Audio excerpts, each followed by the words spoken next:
Hi friends, உங்கள் எல்லாருக்கும் என்னுடைய அன்பான வணக்கம். வெல்கம் டு நெஞ்சுக்குள்ளே. இது ஷர்மிளா ஃப்ராங்கோவின் தாலாட்டும் காதல் நாவல் பகுதி 13-14. வாசிப்பது ஷர்மிளா ஃப்ராங்கோ. ஃப்ரெண்ட்ஸ், இது வரைக்கும் சேனலை சப்ஸ்கிரைப் பண்ணாதவங்க சப்ஸ்கிரைப் பண்ணிக்கங்க. வாங்க ஃப்ரெண்ட்ஸ், கதைக்குள்ளே போகலாம். ஜீவன் தன் படுக்கையில் சாய்ந்து கண்மூடி படுத்திருந்தான். அவனது மார்பில் நிரஞ்சனாவின் போர்வையும் தலையணையும் இருந்தது. அவன் இரண்டையும் மார்போடு சேர்த்து அணைத்தபடியே தான் படுத்திருந்தான். நிரஞ்சனாவும் அவள் அம்மாவும் தயங்கி தயங்கி ஜீவனின் அறைக்குள் வந்தனர். தன் தலையணை போர்வை இரண்டையும் மார்போடு சேர்த்து அணைத்தபடி ஜீவன் படுத்திருப்பதை கண்ட நிரஞ்சனாவின் கண்களில் கண்ணீர் எட்டி பார்த்தது. ஜீவன் தம்பி என்று நிரஞ்சனாவின் அம்மா அழைத்தார். ஜீவன் மெல்ல கண் விழித்தான். தன் அறையில் தன் எதிரில் நிற்கும் நிரஞ்சனாவையும் அவள் அம்மாவையும் கண்டபோது அவன் முகம் மலர்ந்தது. வாங்க வாங்க, என்ன கல்யாண பொண்ணு, எப்படி இருக்க என்றவன் தன் படுக்கையில் மெல்ல எழுந்து அமர முயன்றான். ஆனால் அவனால் முடியவில்லை. அவன் முகத்தில் வேதனையின் கோடுகளை கண்டாள் நிரஞ்சனா. நான் ஹெல்ப் பண்ணவா என்று கேட்டாள். எதுக்கு என்றான். எழுந்து உட்காரதான் என்றாள் நிரஞ்சனா. அவன் இதழில் ஒரு புன்னகை மலர்ந்தது. பரவாயில்ல. ஆமா, உன்னுடைய கல்யாணத்துக்கு இன்னும் எத்தனை நாள் இருக்கு? ரொம்ப நாள் ஹாஸ்பிட்டல்ல இருந்ததால சரியா டேட்டு கூட தெரியல என்றான். நிரஞ்சனா அமைதியாக நின்றாள். அவள் அம்மாவும் எதுவும் பேசவில்லை. என்னாச்சு? ஏன் ரெண்டு பேருமே பேசாம நிற்கிறீங்க என்றான் ஜீவன். தம்பி, நிரஞ்சனா கல்யாணத்தை தள்ளி போட சொல்லிட்டாப்பா.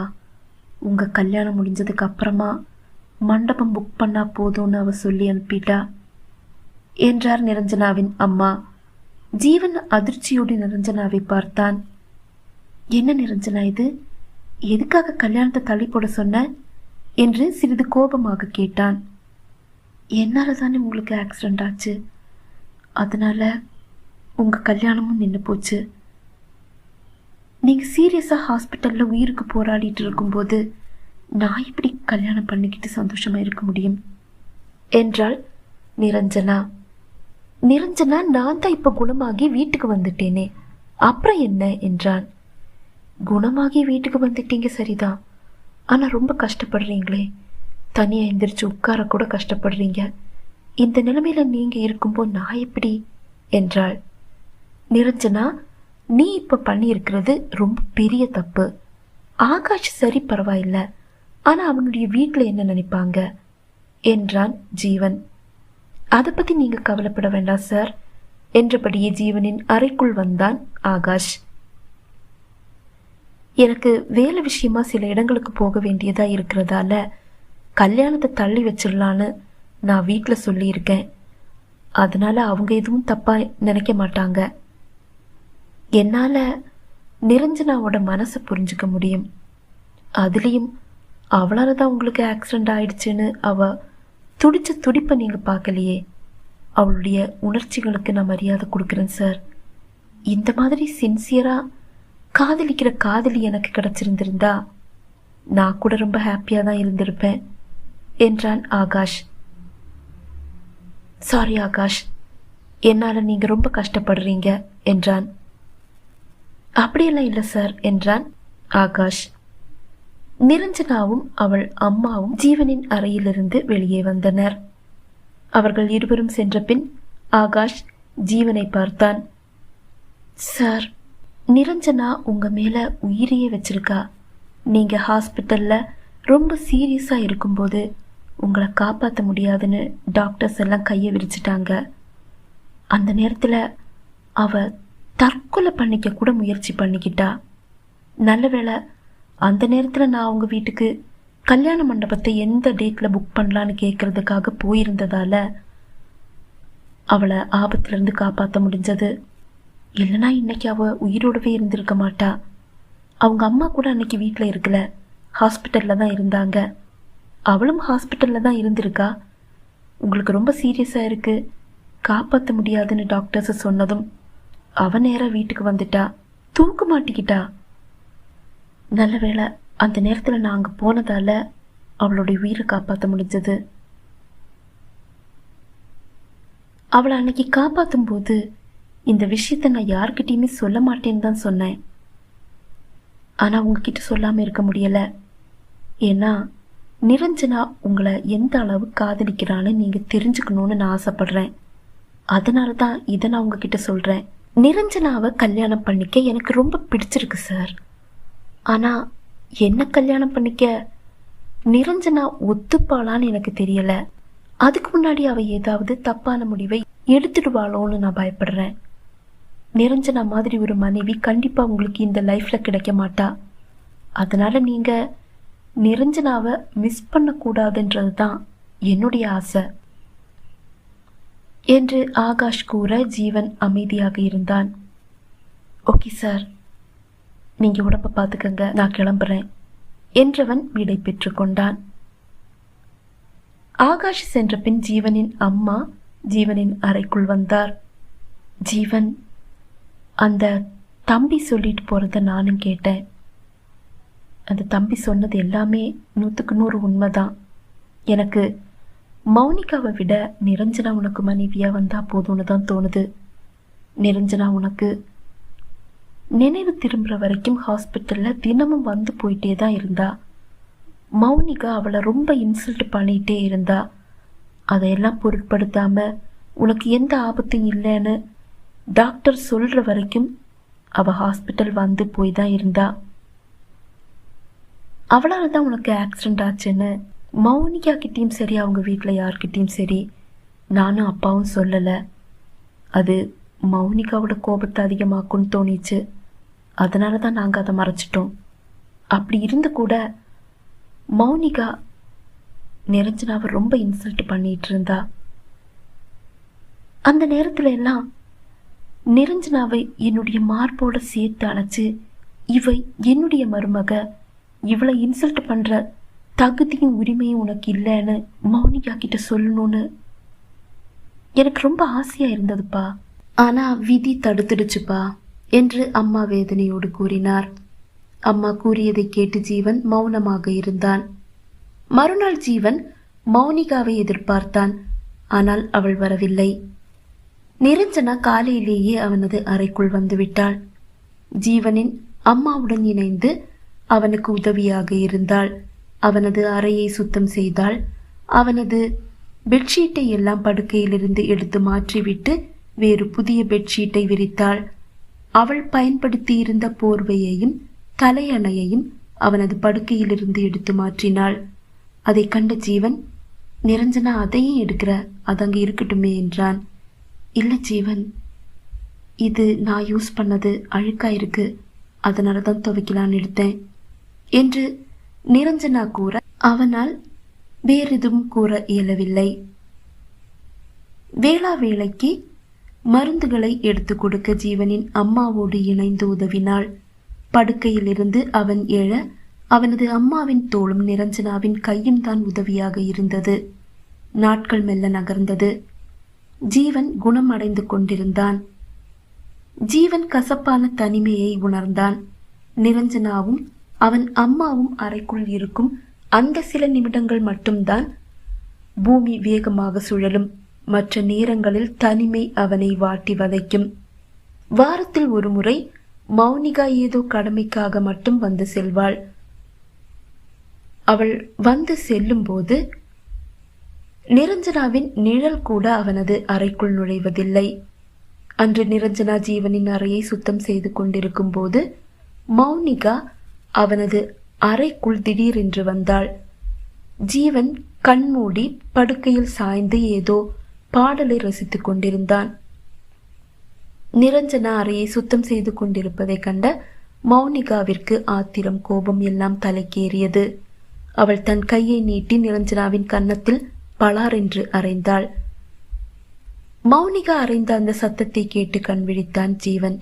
அறைக்குள் நிற்கும் நிரஞ்சனாவையும் மௌனிகாவையும் கண்டபோது என்ன நடந்திருக்கும் என்று யூகித்தான் ஜீவன்.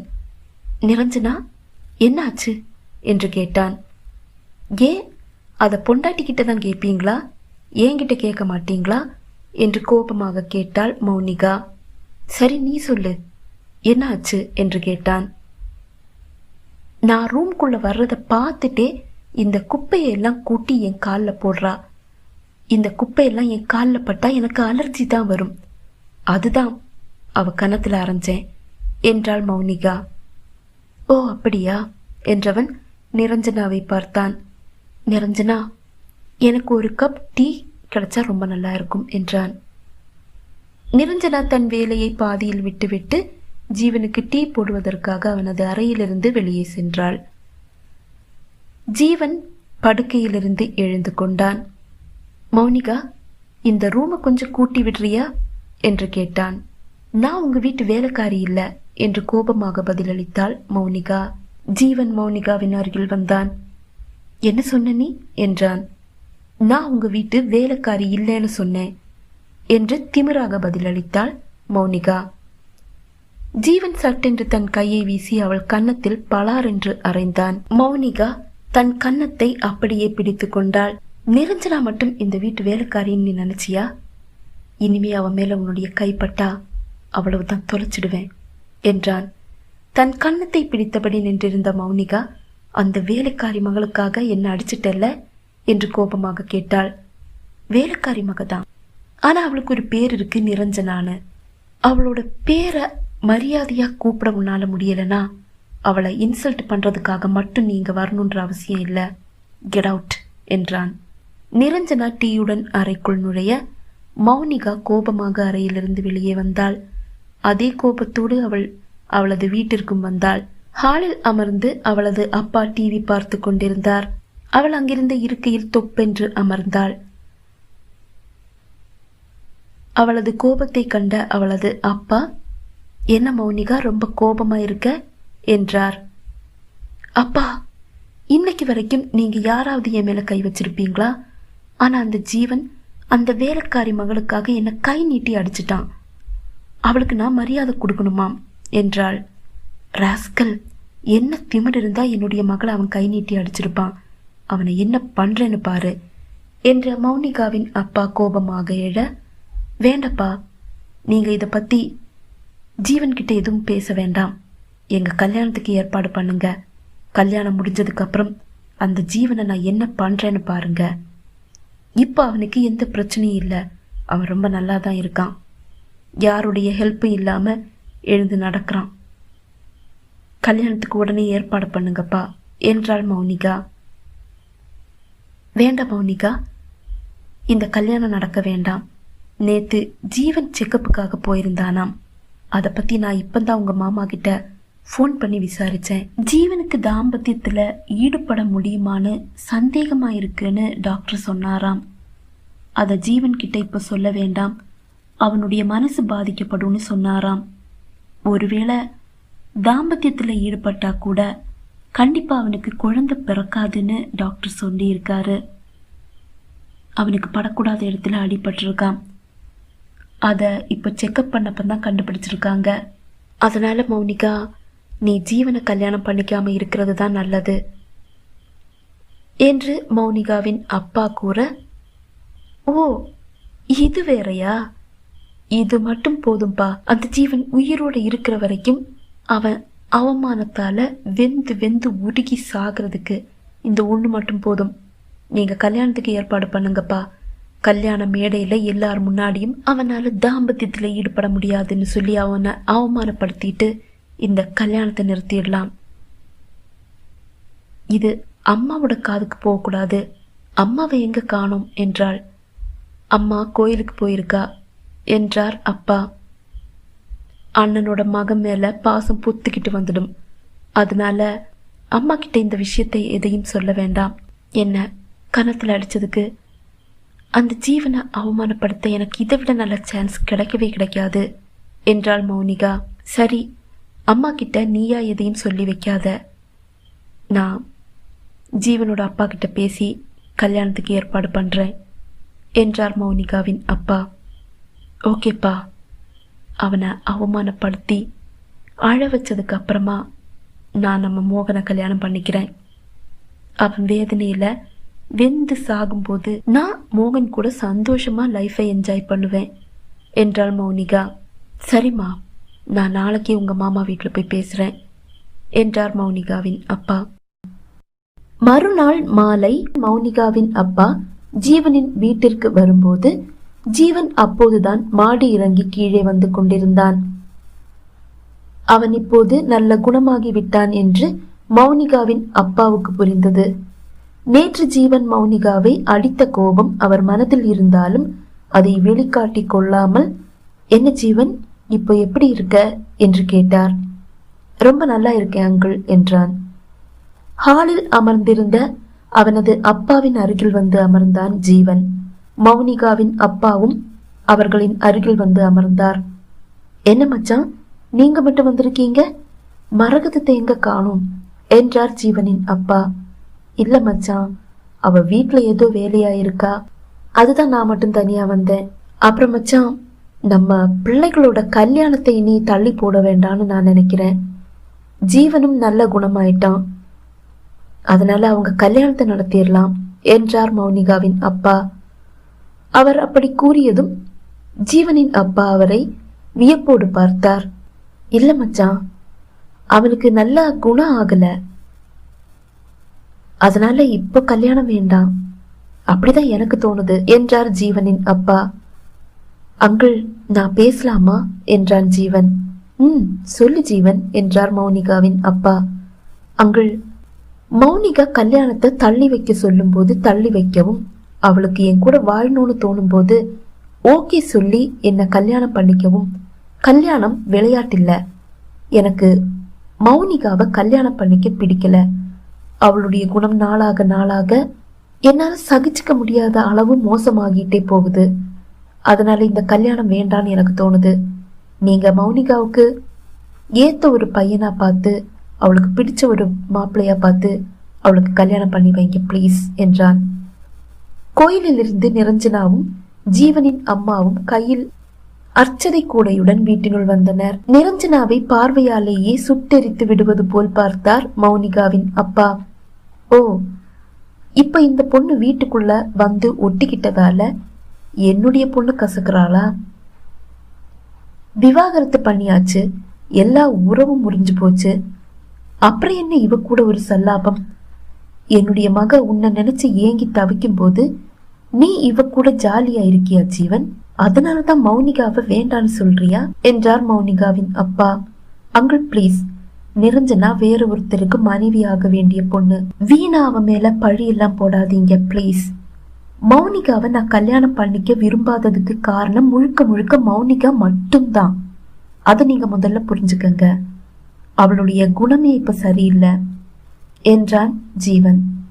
அவ உன்னை உயிரா நினைக்கிறா ஜீவன், அதனாலதான் கண்ட நாயெல்லாம் உன் பின்னாடி சுத்துறத அவளால சகிச்சுக்க முடியல. அத புரிஞ்சுக்காம என்னோட மகளை வேண்டான்னு தூக்கி எறியறதை என்னால ஏத்துக்க முடியாது, ஊர்ல என்னால தலை காட்டவும் முடியாது என்றார். அங்கிள், 2 மாசம் முன்னாடி இந்த கல்யாணத்தை நடத்தலான்னு அப்பா சொன்னப்போ நீங்களும் மௌனிகாவும் தானே வேண்டான்னு சொன்னீங்க. அப்ப ஊர் முன்னாடி எப்படி தலையை காட்டினீங்க? அன்னைக்கு எனக்கு ஒரு துணை தேவைப்பட்டது. அன்னைக்கு என்கிட்ட இருந்து விலகி போன மௌனிகாவை இன்னைக்கு ஏத்துக்க நான் தயாரா இல்ல. இன்னைக்கு எனக்கு அப்படி ஒரு துணை தேவையே இல்லை என்று ஜீவன் திமிராக பதிலளிக்க மௌனிகாவின் அப்பாவுக்கு கோபம் தலைக்கேறியது. இவனை சும்மா விடக்கூடாது, இவன் என்ன என்னுடைய மகளை வேண்டான்னு சொல்றது? என்னோட மகதான் இவனை வேண்டான்னு சொல்லி தூக்கி எறியணும் என்று மனதில் எண்ணியவர், ஜீவன், மௌனிகா உன்னையே நினைச்சு நேரத்திலிருந்து சாப்பிடாம பட்டினி கிடக்குறா. நேத்து இங்க என்ன நடந்ததுன்னு எனக்கு தெரியாது. உடனே எங்க கல்யாணத்தை நடத்தலைன்னா நான் உயிரோடவே இருக்க மாட்டேன்னு தான் என்கிட்ட சொல்லி அனுப்புனா. அதனாலதான் நான் உங்ககிட்ட இந்த அளவு இறங்கி வந்து பேசுறேன். நான் வேணும்னா உன்னுடைய காலில் விழவும் தயாரா இருக்கேன் ஜீவன் என்றவர் போலி கண்ணீருடன் ஜீவனின் காலில் விழ தயாராக ஜீவன் சட்டென்று எழுந்து கொண்டான். மாமா, என்ன இது? நீங்க போய் என்னுடைய காலில் விழுந்துட்டு, எனக்கு மௌனிகாவை கல்யாணம் பண்ணிக்க எந்த ஒரு விருப்பமும் இல்லை. ஆனா நீங்க இந்த அளவு இறங்கி வரும்போது உங்களை தூக்கி எறிஞ்சு பேசவோ உதாசீனப்படுத்தவோ என்னால முடியல.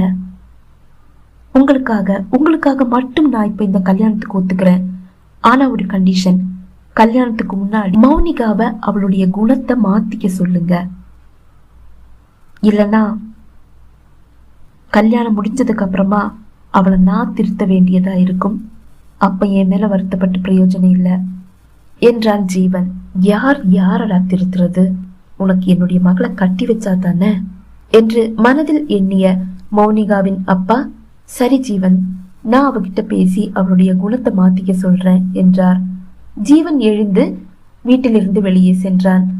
அவன் தன் காரை எடுத்துக்கொண்டு செல்லும் வரை பொறுமையாக அமர்ந்திருந்த அவன் அப்பா, என்ன மச்சான் இது? நான் தான் அவனுடைய நிலைமைய பத்தி நேற்றுக்கு சாயந்தரம் ரொம்ப தெளிவா உங்ககிட்ட எடுத்து சொன்னேனே. அவனால தாம்பத்திய உறவுல ஈடுபட முடியாது. ஒருவேளை அப்படியே ஈடுபட்டா கூட அவங்களுக்கு குழந்தை பிறக்க எந்த வாய்ப்பும் இல்லைன்னு டாக்டர் ரொம்ப தெளிவா சொல்லி அனுப்புனாரு. அதனால ஜீவனுக்கு கல்யாணம் பண்ணி வைக்க வேண்டான்னு அவர் சொன்னாரு. அதை நான் ரொம்ப தெளிவா நேத்துக்கே உங்ககிட்ட சொன்னேனே. அப்புறம் இதுக்காக மௌனிகாவோட வாழ்க்கையை நாசம் பண்றீங்க? ஜீவனுக்கு இந்த விஷயம் தெரியாது. தெரிஞ்சிருந்தா அவன் இந்த காரணத்தை காட்டி கல்யாணத்தை நிறுத்தி இருப்பான் என்று ஜீவனின் அப்பா குரலை தாழ்த்தி மௌனிகாவின் அப்பாவிடம் பேசிக் கொண்டிருப்பதை டீயுடன் அவர்களின் அருகில் வந்த நிரஞ்சனா கேட்க நேர்ந்தது. அவள் அப்படியே அதிர்ந்து போனாள். நான் அத மௌனிகா கிட்டையும் சொல்லிட்டேன். ஆனா செக்ஸ் மட்டும் வாழ்க்கை இல்லைன்னு தத்துவம் எல்லாம் பேசுறா. குழந்தை வேணும்னா அனாதை இல்லத்துல 1000 குழந்தைங்க இருக்கு, அதுல உன்னை தத்து எடுத்துக்கலான்னு சொல்றா. அவளுக்கு ஜீவனோட மனைவியா வாழ்ந்தா போதுமாம், வேற எதுவுமே வேண்டான்னு சொல்றா. என்னால எதுவும் செய்ய முடியல மச்சான் என்று பொய் மூட்டைகளை அவிழ்த்து வைத்தார் மௌனிகாவின் அப்பா. உன்னுடைய மகனை பழி வாங்க என்னுடைய மக மட்டும் இல்ல, நானும் துடிக்கிறேன். உன்னோட மகனோட திமிர 1000 பேர் முன்னாடி அடக்கதான் இந்த கல்யாணமே நடக்க போகுது. அது தெரியாம ஏதேதோ பேசிட்டு இருக்கான் பைத்தியக்காரன் என்று மனதில் எண்ணிக்கொண்டார் மௌனிகாவின் அப்பா. இல்ல மச்சான், இன்னைக்கு ஏதோ ஒரு ஆவேசத்துல மௌனிகா இப்படி ஒரு முடிவை எடுக்கலாம். ஆனா கண்டிப்பா அவளால ஜீவன் கூட குடும்பம் நடத்தவும் முடியாது, அவனோட வாழவும் முடியாது. இன்னைக்கு இனிக்கிற உறவு நாளைக்கு கண்டிப்பா கசக்கத்தான் செய்யும். அது அவளுக்கு புரியாம இருக்கலாம், ஆனா நமக்கு புரியாம இருந்தா எப்படி? செக்ஸ் மட்டும் வாழ்க்கை இல்ல, ஆனா அந்த செக்ஸ் இல்லைன்னா வாழ்க்கையே இல்ல. அது அவளுக்கு புரிய வைங்க மச்சான் என்றார் ஜீவனின் அப்பா. நான் அதை அவகிட்ட எத்தனையோ தடவை எடுத்து சொல்லிட்டேன், ஆனா அவளுக்கு அது புரியவே மாட்டேங்குது. நமக்கு புரியுது, அவளுக்கு புரியல. அவளுடைய விருப்பப்படி நடக்கட்டும் என்று மௌனிகாவின் அப்பா கூற, தான் கொண்டு வந்த டீயை நிரஞ்சனா அப்படியே திருப்பி சமையல் அறைக்குள் கொண்டு சென்றாள். என்னமாச்சு, ஏன் டீயை திருப்பி கொண்டு வந்துட்ட என்று ஜீவனின் அம்மா கேட்டார். அவங்க ஏதோ ரொம்ப முக்கியமான விஷயத்த பத்தி பேசிட்டு இருக்காங்கம்மா, அதுக்கிடையில நான் போனா நல்லா இருக்காது, அதுதான் திரும்பி வந்துட்டேன் என்றாள் நிரஞ்சனா. சரி, டீயை கொடு, நான் கொண்டு போய் கொடுத்துட்டு வரேன் என்றவர் அவளிடமிருந்து டீ ட்ரேயை வாங்கி கொண்டு ஹாலுக்கு வந்தார். என்ன ரொம்ப சீரியஸா பேசிட்டு இருக்கீங்க போல என்று கேட்டபடியே அவர்களின் அருகில் வர இருவரும் பேச்சை அப்படியே நிறுத்தி கொண்டனர். ஜீவனின் அம்மா டீயை கொடுத்து விட்டு திரும்பி சமையல் அறைக்குள் சென்றார். மச்சான், நேத்து சித்ரா செக்கப்புக்கு எங்க கூட ஹாஸ்பிட்டல் வரல, அதனால ஜீவனோட பிரச்சனை அவளுக்கு தெரியாது. உங்ககிட்ட கூட நான் சொல்லி இருக்க மாட்டேன், ஆனா மௌனிகாவோட வாழ்க்கை பாதிக்கப்படும் நினைச்சதால மட்டும்தான் உங்ககிட்ட உண்மையை சொன்னேன். இப்போதைக்கு இந்த விஷயம் வேற யாருக்கும் தெரிய வேண்டாம், குறிப்பா ஜீவனுக்கு தெரியவே வேண்டாம். அவன் மனசளவுல ரொம்ப பாதிக்கப்பட்டுருவான்னு டாக்டர் சொல்லி அனுப்பியிருக்காரு. கொஞ்ச நாள் போகட்டும், மெதுவா அவன்கிட்ட விஷயத்த சொல்லிக்கலாம் என்றார் ஜீவனின் அப்பா. சரி மச்சான், அடுத்த வாரம் நல்ல முகூர்த்தம் இருக்கு, அன்னைக்கு பிள்ளைங்களோட கல்யாணத்தை முடிச்சிடலாம். கல்யாணத்துக்கான ஏற்பாடு எல்லாம் உடனே பண்ணலாம் என்றார் மௌனிகாவின் அப்பா. ஓகே மச்சான், உடனே பிள்ளைங்களோட கல்யாணத்தை முடிச்சிடலாம், அதுதான் சரின்னு எனக்கும் தோணுது என்று ஜீவனின் அப்பாவும் கூற மௌனிகாவின் அப்பா விடை பெற்று கொண்டார். நிரஞ்சனாவின் மனதில் ஒரு பெரிய வேதனை வந்து அமர்ந்தது. மௌனிகா இப்படி ஒரு நிலைமையில ஜீவனை ஏத்துக்க தயாரா இருக்கிறானா? அவளுடைய காதல் எவ்வளவு ஆழமானது, அழகானது. அவ ஜீவனை உயிரா நினைக்கிறா. அப்படி அவ உயிரா நினைக்கலனா இந்த நிலைமையில கண்டிப்பா ஜீவனை கல்யாணம் பண்ணிக்க அவ எப்படி ஒத்துப்பா? இவங்களுக்கு இடையில எனக்கு என்ன வேலை என்று மனதில் எண்ணியவள் வேலையில் மூழ்கி இருக்கும் தன் அம்மாவை பார்த்தாள். அம்மா, நான் வீட்டுக்கு போறேம்மா என்றாள். என்னம்மா, சாயந்தரம் ஒன்னா வீட்டுக்கு போலான்னு சொல்லிட்டு தானே என் கூட வந்த, இப்ப திடீர்னு வீட்டுக்கு போறேன்னு சொல்ற என்றார் அம்மா. ஆமம்மா, எனக்கு தான் இங்க எந்த வேலையும் இல்லையே, நான் வீட்டுக்கு போறேம்மா என்று கூறியவள் அங்கிருந்து கிளம்பினாள். அவள் சாலையில் நடந்து வரும்போது ஜீவனின் கார் எதிரே வந்தது. நிரஞ்சனாவின் அருகில் காரை கொண்டு வந்து நிறுத்தினான் ஜீவன். நிரஞ்சனா, என்னோட கல்யாணம் நிச்சயமாயிடுச்சு, இனி நீ ஆகாஷுக்கு ஓகே சொல்லலாமே என்றான். அவள் ஜீவனை இமைக்காமல் பார்த்தாள். என்ன அப்படி பாக்குற என்றான். அன்னைக்கு நீங்க சொன்னீங்களே, உருகி உருகி உயிரா காதலிக்கிறவங்க வரம் இல்ல சாபம்னு, ஆனா மௌனிகா உங்களுக்கு சாபம் இல்ல வரம் தான் என்றாள். அப்படி எனக்கு தோணல நிரஞ்சனா, இப்ப நான் ஒரு சூழ்நிலை கைதியா நிக்கிறேன், அதனாலதான் இப்ப நான் மௌனிகாவை கல்யாணம் பண்ணிக்க ஓகே சொல்லியிருக்கேன் என்றான். அங்கு ஒரு அமைதி நிலவியது. சரி, நீ போயிடுவியா இல்ல நான் வீட்டுல கொண்டு போய் விடணுமா என்று கேட்டான் ஜீவன். இல்ல, நான் ஆட்டோ பிடிச்சு போயிடுவேன் என்றவள் மெல்ல நடக்க ஆரம்பித்தாள். ஜீவன் காரின் வெளிக்கண்ணாடி வழியாக அவளையே பார்த்தபடி இருந்தான். சிறிது தூரம் வரை சென்றவள் திரும்பி அவனை பார்ப்பதையும் கண்களை துடைப்பதையும் அவன் கண்டான். Sorry Niranjana, I am helpless என்று முணுமுணுத்தான். அந்த நிகழ்வுக்கு பின் நிரஞ்சனா ஜீவனின் வீட்டிற்கு வரவே இல்லை. நாளை ஜீவன் மௌனிகா திருமணம். நிரஞ்சனா மனதார இருவரையும் வாழ்த்தினாள். அவர்கள் நீடோடி வாழ வேண்டும் என்று கோயிலுக்கு சென்று பிரார்த்தனை செய்தாள்.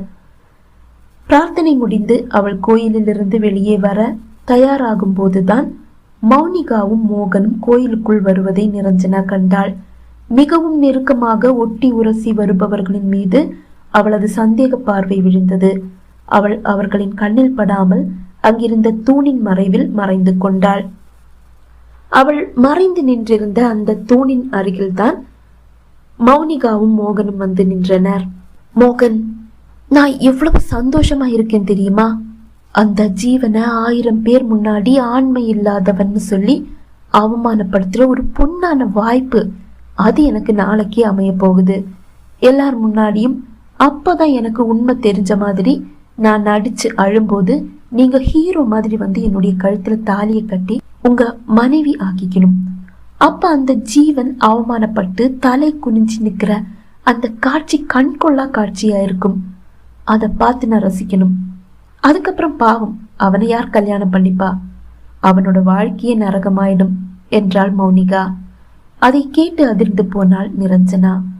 மௌனிகா, எங்க நீ அந்த ஜீவனைய கல்யாணம் பண்ணிக்கிட்டு அவனோட மனைவியா காலம் ஃபுல்லா வாழ்ந்துடுவியோன்னு பயந்தே போயிட்டேன் தெரியுமா? ஆனா கடவுள் என் கூட தான் இருக்காரு, அதனாலதான் நான் ஆசைப்பட்ட பொண்ணு எனக்கே மனைவியாக போறா என்றான் மோகன். நிரஞ்சனா அவர்களின் பேச்சை கேட்டு அதிர்ந்து நடுங்கி அப்படியே நின்றாள். அவள் அவர்களின் கண்ணில் படாமல் கோயிலிலிருந்து மெல்ல வெளியே வந்தாள். ஒரு ஆட்டோவை பிடித்து நேராக ஜீவனின் வீட்டை அடைந்தாள். வீடே விழா கோலம் பூண்டிருந்தது. வீட்டில் உற்றார் உறவினர்கள் நண்பர்கள் என்று வீடு மிகவும் பரபரப்பாகவும் இருந்தது. அவள் வேகமாக வீட்டினுள் வந்தாள்.